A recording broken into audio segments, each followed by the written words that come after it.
obrigado, Sr. Presidente. Os meus cumprimentos a toda a audiência. É sempre uma honra e um prazer participar nas atividades da Academia.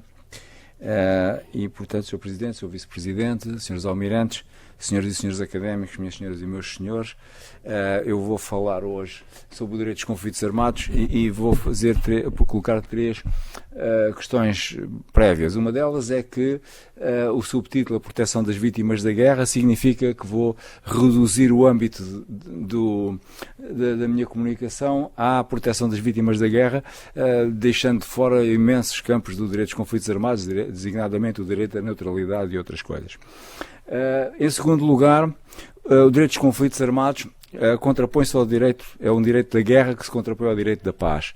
O direito da paz é o direito internacional comum, o direito dos conflitos armados é um direito internacional especial que parcialmente derroga o direito da paz quando há conflitos armados e para esse efeito.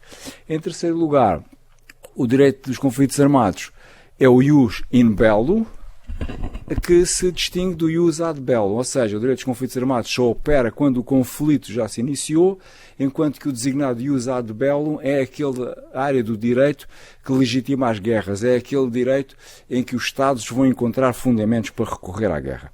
Com estas três questões prévias, a minha apresentação vai seguir este índice, uma introdução em que faço um breve enquadramento do tema. No ponto 2 é uma caracterização também simples do direito internacional humanitário, do direito dos conflitos armados, o seu objeto e fins. O ponto 3, ao falar das convenções, são os principais instrumentos normativos, digamos, que enquadra esta área do direito. Falo no ponto 4 da cláusula de Martens enquanto princípio cardinal do direito internacional humanitário. Depois, nas regras humanitárias, falar brevemente, no fundo, as regras têm disposições do que é que tratam, digamos, o conteúdo das regras. E em ponto 4, a operacionalização do direito internacional humanitário tem a ver com o seu enquadramento institucional, quer por instituições, quer por institutos, e que permitem a sua aplicação de facto. E termino com umas breves considerações finais.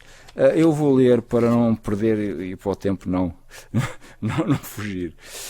Portanto, apesar dos esforços dos projetistas da paz e das tentativas desenvolvidas após a Segunda Grande Guerra para substituir o recurso à força pela solução pacífica dos conflitos, as guerras internacionais, os conflitos armados, as guerras civis constituem uma cruel realidade das nossas épocas. Atualmente, milhares de pessoas morrem na guerra, nas quais 90% são civis. As Nações Unidas estimam que em cada ano morrem 100 civis em conflitos armados em cada dia. Entre 2001 e 2021, crê-se que cerca de 387 mil civis morreram em consequência direta das hostilidades e muitos mais foram afetados pelos efeitos indiretos das guerras com a destruição das infraestruturas essenciais. Nos primeiros 100 dias de guerra da Ucrânia, os ataques indiscriminados e deliberados russos contra civis e infraestruturas tiveram o resultado que está na transparência. Assassinatos arbitrários, a falta de acesso a infraestruturas essenciais, a violência sexual foram a amarga experiência também de muitos. Mas não basta afirmar que a guerra constitui um crime e legalizá-la internacionalmente.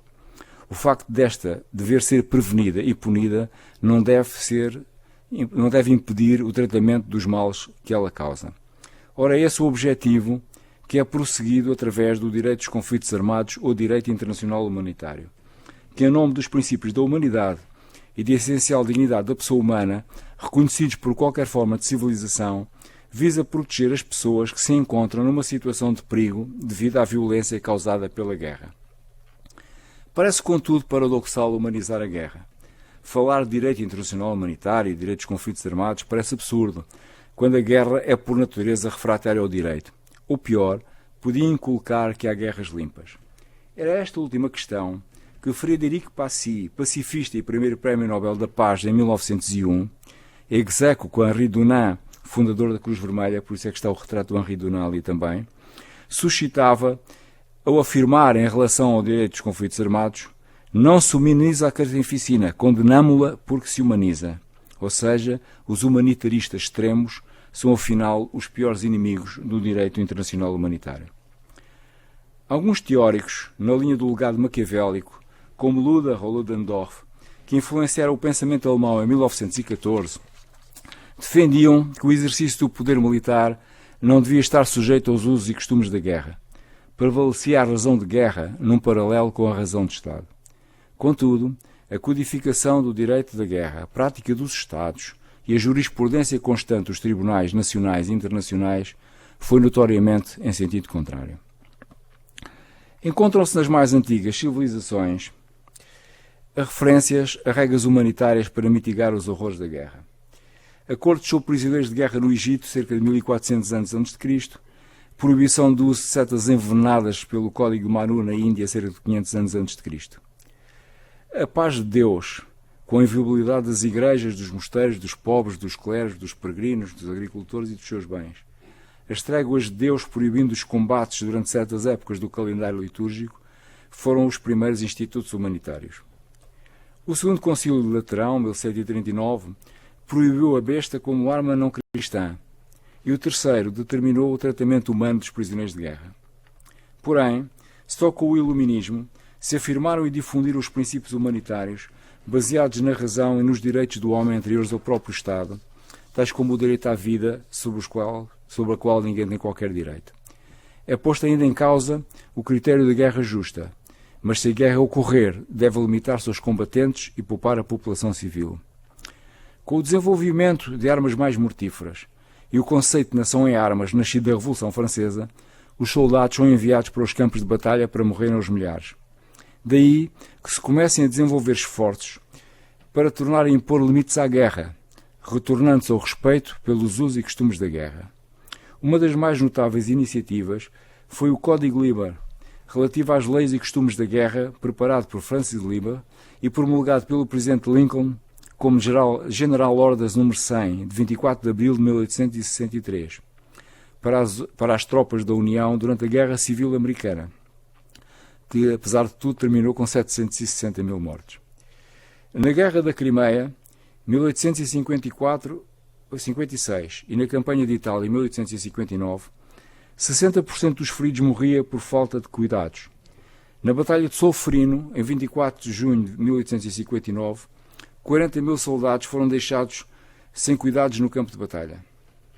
Foi em reação aos horrores presenciados nesta batalha e com a experiência de ter ajudado a cuidar dos feridos que Henri Dunant, homem de negócios suíço, após a regresso a Genebra, promove a criação do Comitê Internacional da Cruz Vermelha. Este comitê aspira igualmente à criação de um direito internacional para a proteção das pessoas que participem nas hostilidades. A concretização desta aspiração começa na Conferência Internacional para a Neutralização do Serviço Militar em Campanha, que em 22 de agosto de 1864 adota a Convenção de Genebra para a melhoria das condições dos feridos nos exércitos em campanha, assinada por 12 Estados, entre os quais Portugal. Eu lembro que estes 12 Estados significavam o mundo inteiro.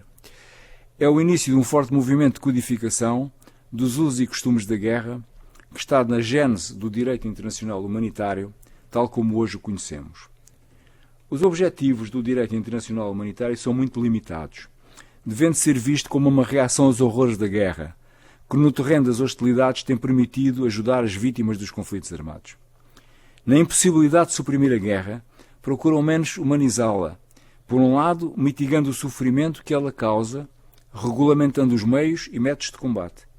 Por outro, protegendo as pessoas, feridos, náufragos, prisioneiros de guerra e populações civis, assim como certos bens afetados pelo conflito. Limitando-se a partir de uma realidade que é a guerra, o direito internacional humanitário está funcionalizado ao seu fim, o que é de proteger as vítimas dos conflitos armados, não ajuizando se a guerra é justa ou injusta, nem quem é o agressor, parte de uma concepção racional e razoável das situações de beligerância e dos comportamentos humanos. De relevar duas regras fundamentais do direito internacional humanitário. A primeira, dispondo que o direito das partes num conflito armado de escolherem os métodos e meios de guerra não é ilimitado, ou seja, não vale tudo. A segunda, exigindo às partes num conflito a permanente distinção entre civis e pessoas protegidas por um lado e combatentes por outro, e também entre bens civis ou excluídos por um lado e objetivos militares pelo outro, e só dirigir os ataques contra os objetivos militares ou contra os combatentes. O direito dos conflitos armados abarca, grosso modo, duas vertentes. Uma relativa aos métodos e meios de combate, também designado por direito da Haia, porque as convenções eram aprovadas na Haia. A outra, atinente à proteção imediata das vítimas da guerra, comumente designado por direito de Genebra, e é o que vai ser desenvolvido nesta intervenção. Direito de Genebra, porque as convenções atinentes a esta área eram aprovadas em Genebra. Depois passou-se a falar em direito de Nova Iorque, porque a partir de 77 as convenções passaram a ser aprovadas nas Nações Unidas e os protocolos adicionais começaram a ter regras das duas áreas, da área humanitária e da área das armas. As regras sobre os métodos de combate têm a ver com o que pode ser alvo dos combates num conflito armado. Incluem regras sobre alvos legítimos e ilegítimos, assim como disposições sobre permissões ou proibições de certas estratégias, táticas e práticas de guerra, designadamente sobre a discriminação de alvos, precauções no ataque, proibição da perfídia, proibição da ordem de não sobreviventes, etc. As regras relativas aos meios de combate vêm abolir, restringir ou regular certos tipos de armas e o seu uso na guerra, designadamente proibindo as que têm efeitos indiscriminados. Tem também a ver com a legalidade de certas armas, como as nucleares, biológicas e químicas, e com a restrição de certas armas convencionais, por exemplo, as minas antipessoais, etc. Atualmente, o núcleo essencial do direito de Genebra, ou direito humanitário stricto sensu, consta das 4 convenções de Genebra de 1949 e respectivos protocolos adicionais de 1977. A primeira convenção para a melhoria das condições dos feridos e dos doentes das Forças Armadas em campanha, ou seja, a guerra em terra. A Convenção 2 para a melhoria das condições dos feridos, dos doentes e náufragos das Forças Armadas no mar, ou seja, a guerra no mar, e só no mar é que há náufragos. A Convenção 3 relativa ao tratamento dos prisioneiros de guerra. E a Convenção 4 relativa à proteção de civis em tempo de guerra, que constitui a primeira convenção dedicada exclusivamente à proteção de civis em tempo de guerra.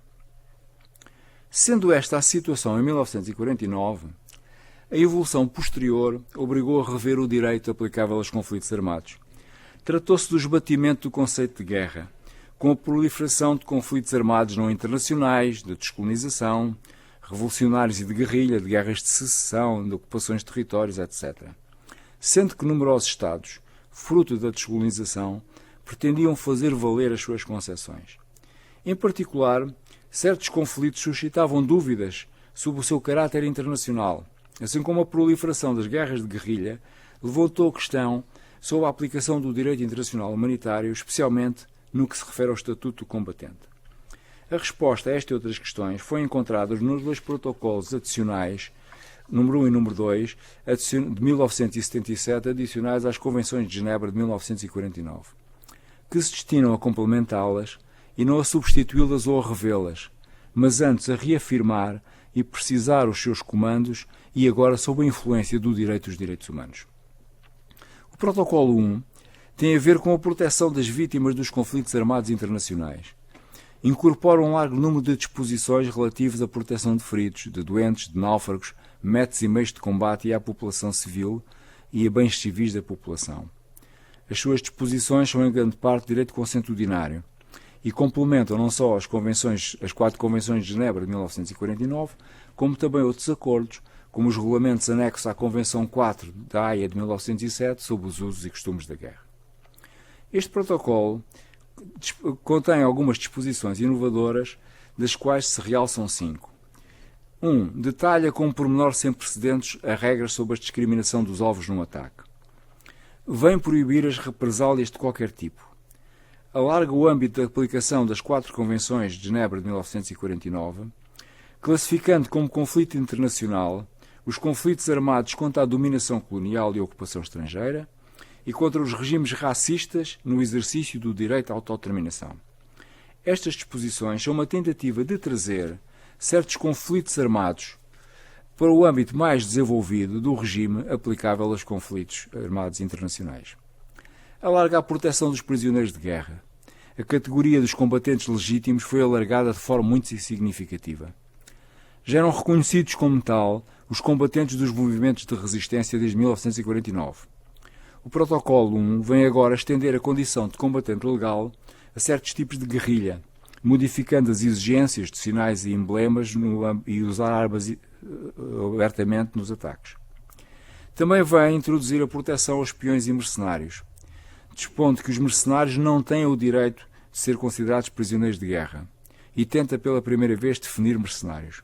Apesar disso, o Estado capturante pode optar por atribuir o estatuto de prisioneiro de guerra aos mercenários, os quais, em qualquer caso, são protegidos por garantias fundamentais aplicáveis a todas as pessoas nos termos do seu artigo 75.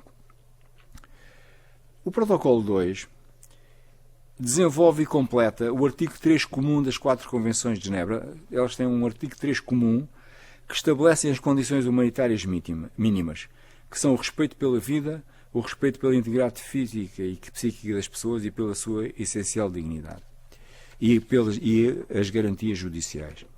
Em conflitos armados, neste caso de natureza não internacional. Isto é, tem a ver com a proteção das vítimas das guerras civis ou internas. O núcleo essencial do Protocolo 2 consta do seu extenso artigo 4º, garantias fundamentais, porque muitos atos de violência que podem surgir nos conflitos não internacionais são proibidos nos termos deste artigo, constituindo um importante limite a este tipo de guerras. A questão relevante para a aplicação do Protocolo 2 é a classificação de um conflito armado como interno. Em 1997, o Tribunal Penal para a ex-Jugoslávia, Câmara dos Recursos, no caso Prosecutor versus Tadic, veio avançar com uma definição de conflito armado nos seguintes termos.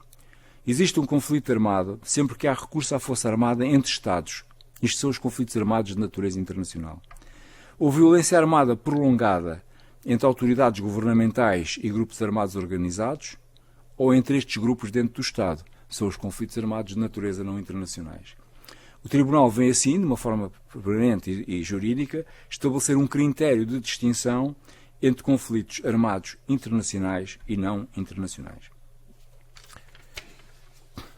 O Tribunal Internacional de Justiça, no seu parecer consultivo de 8 de julho de 1996, sobre a licitude da ameaça ou da utilização de armas nucleares, enunciou certos princípios cardinais do direito internacional humanitário, entre os quais o princípio da distinção entre combatentes e não combatentes e a cláusula de Martens.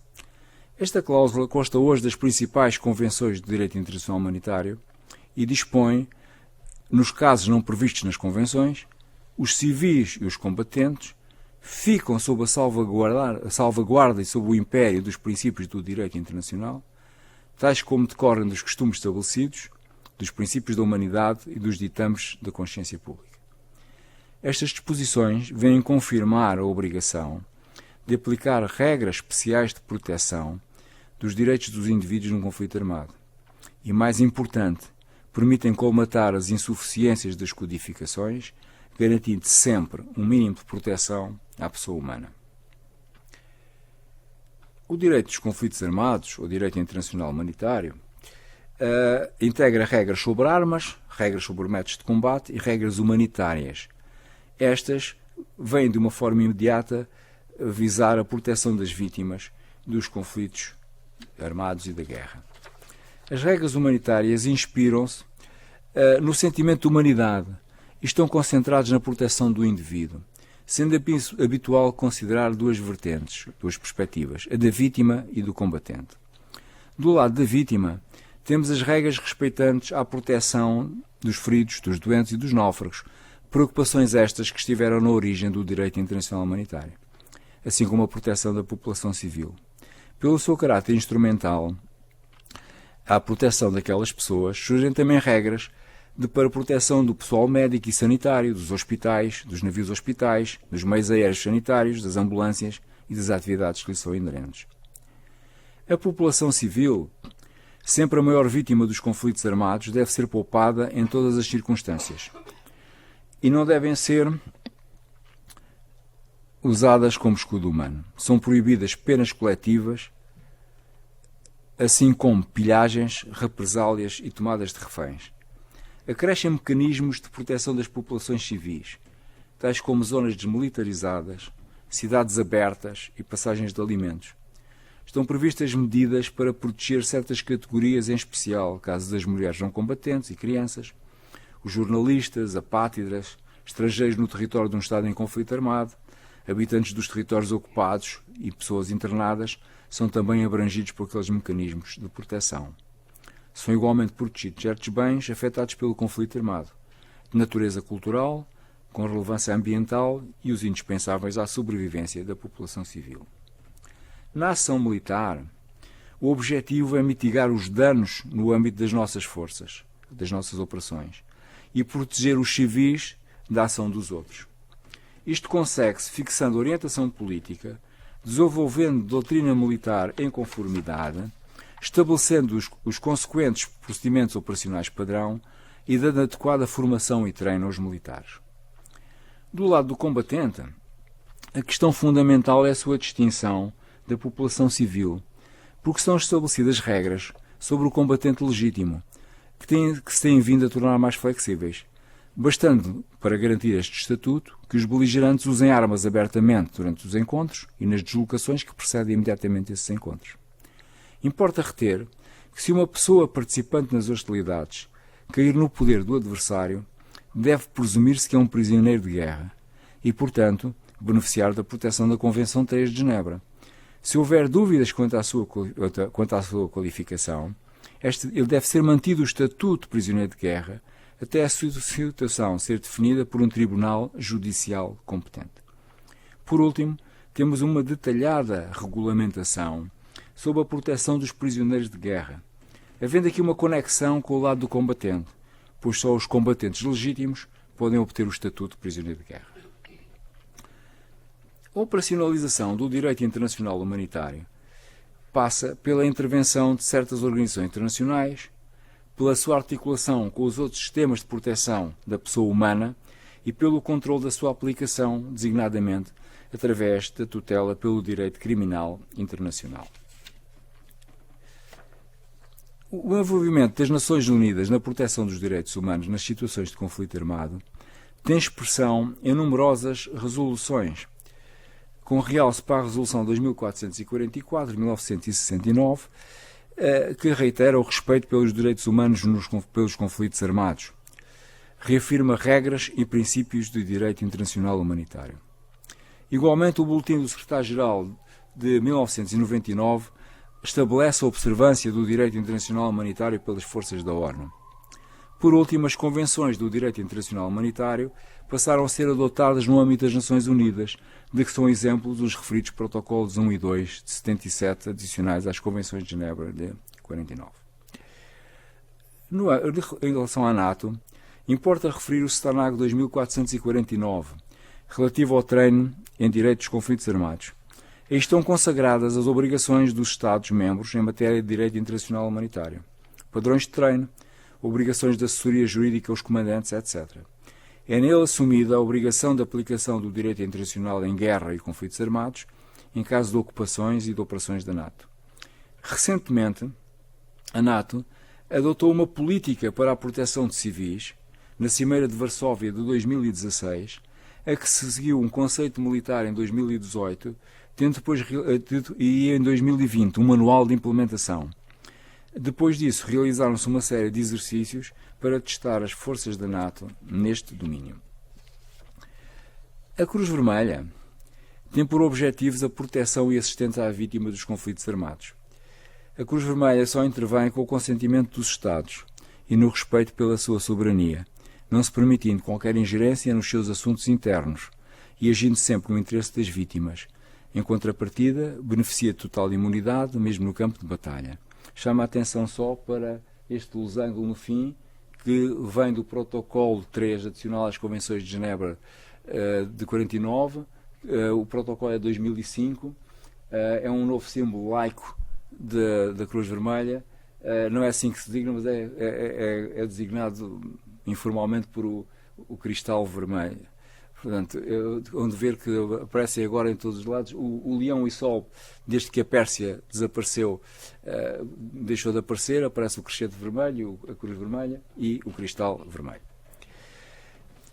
Relativamente aos sistemas de proteção da pessoa humana, até um passado recente e com base em diferentes origens históricas, existia uma visão compartimentada dos três sistemas de proteção da pessoa humana: o direito internacional dos direitos humanos, o direito internacional humanitário e o direito internacional dos refugiados. Reportando os dois primeiros sistemas, o direito internacional humanitário inspira-se em considerações próximas dos direitos humanos, constituindo um prolongamento destes nas circunstâncias particulares que são a guerra ou outros conflitos armados, internacionais ou não. Contudo, o desenvolvimento do direito internacional humanitário é muito anterior à conceptualização dos direitos humanos, termo desconhecido até ao fim da Segunda Grande Guerra, e que se afirma com a Declaração Universal dos Direitos do Homem de 1948, hoje Direitos Humanos. Desde o início, o direito internacional dos direitos humanos e o direito internacional humanitário evoluíram ao longo de linhas diferentes. O direito internacional dos direitos humanos, primordialmente dizendo respeito às relações entre os Estados e os seus nacionais em tempo de paz. O direito internacional humanitário, essencialmente dirigido à proteção das pessoas em tempo de guerra e conflito armado. Hoje, reconhece a interação normativa entre os dois sistemas, assim como a sua convergência e complementaridade, de que resulta a aplicação simultânea de normas de direito internacional dos direitos humanos e de direito internacional humanitário. Esta convergência exprime-se através de princípios comuns: a inviolabilidade de todos os não combatentes, respeito pela integridade física e moral das pessoas, não discriminação nos acessos aos direitos protegidos, segurança, proibição de represálias, de penas coletivas e tomadas de reféns, a garantias judiciais, inaliabilidade de direitos e a responsabilidade individual. O direito à vida não pode ser suspenso durante a guerra ou conflito armado, devendo ser feitas todas as tentativas para, nestas circunstâncias, evitar a perda de vida humana, o que tem consequências não só para a proteção dos civis e outras pessoas não envolvidas no conflito, como também no modo de condução das operações militares.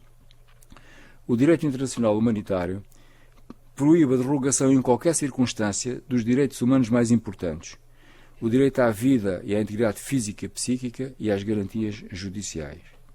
Assim, as Convenções de Genebra e os seus protocolos adicionais começaram a ser vistas como salvaguarda dos direitos individuais das pessoas protegidas, e certas convenções de direitos humanos incluem disposições que, pelo menos em parte, se aplicam em tempo de guerra, por exemplo, a Convenção sobre os Direitos Civis e Políticos. O controle da aplicação do direito internacional humanitário assenta em mecanismos interestatais, a que acresce a especificidade que resulta da Cruz Vermelha controlar também a aplicação deste direito pelos Estados. A potência protetora prevista no Protocolo 1 é designada por acordo entre as partes no conflito e um terceiro Estado neutro, que será a potência protetora, e estão-lhe cometidas as seguintes funções: ligação entre os Estados no conflito, assumir atividades de socorro, controle contínuo da execução e respeito pelas obrigações resultantes do direito internacional humanitário pelos Estados em conflito. No caso de não designação da potência protetora, esta função pode ser assumida por uma organização humanitária como o Comitê Internacional da Cruz Vermelha. As funções de inquérito da potência protetora têm sido, em geral, assumidas pela ONU. Eu tenho ali um exemplo recente que veio no público. A Comissão de Inquérito, que foi assumida pela ONU agora para o conflito da Ucrânia. Está também previsto no Protocolo 1 a chamada Comissão Internacional para o Estabelecimento de Factos. Esta comissão foi criada para libertar a potência protetora desta competência que interferia na sua ação humanitária. É composta por 15 elementos de elevados padrões morais e reconhecida imparcialidade. Eu julgo que estes shows eu tirei do site, agora em março de 2022, são estas pessoas. É composta por 15 membros de elevados padrões morais e reconhecida imparcialidade. Estabelecida em 1991, opera apenas com o consentimento no Estado, tendo no presente 76 Estados-partes. Os Estados assumem a responsabilidade por violações do direito internacional humanitário cometidas pelos elementos das suas forças armadas pagando indenizações. tanto o Estado vencedor como o Estado vencido têm a responsabilidade pelos danos causados nestes termos, independentemente da gravidade da situação. A responsabilidade internacional do Estado concretiza-se no dever de reparação de danos, pelas três formas habituais: restituição, compensação e satisfação. Num recente acórdão do Tribunal Internacional de Justiça, já de 2022, no caso que opunha a República Democrática do Congo, a Uganda, foi este condenado a pagar à República Democrática do Congo 325 milhões de dólares americanos por danos de guerra. Relativamente aos danos à Ucrânia, estes têm a ver com os danos diretos, indiretos e lucros cessantes que lhe forem infligidos com a guerra, e têm de cobrir os danos às pessoas, os danos à propriedade e os danos do ambiente e os danos macroeconómicos, sendo estes naturalmente os lucros cessantes. As pessoas estão sujeitas a sanções penais pelas violações do direito internacional humanitário. Os Estados partes num conflito devem punir os membros das suas forças armadas, assim como das forças armadas do adversário, que tenham na sua posse e que tenham violado as leis e os costumes da guerra. Em Portugal, há que ter presente a Lei 31 de 2004, alterada pela Lei 11 de 2019, que adapta a legislação penal portuguesa ao Estatuto do Tribunal Penal Internacional.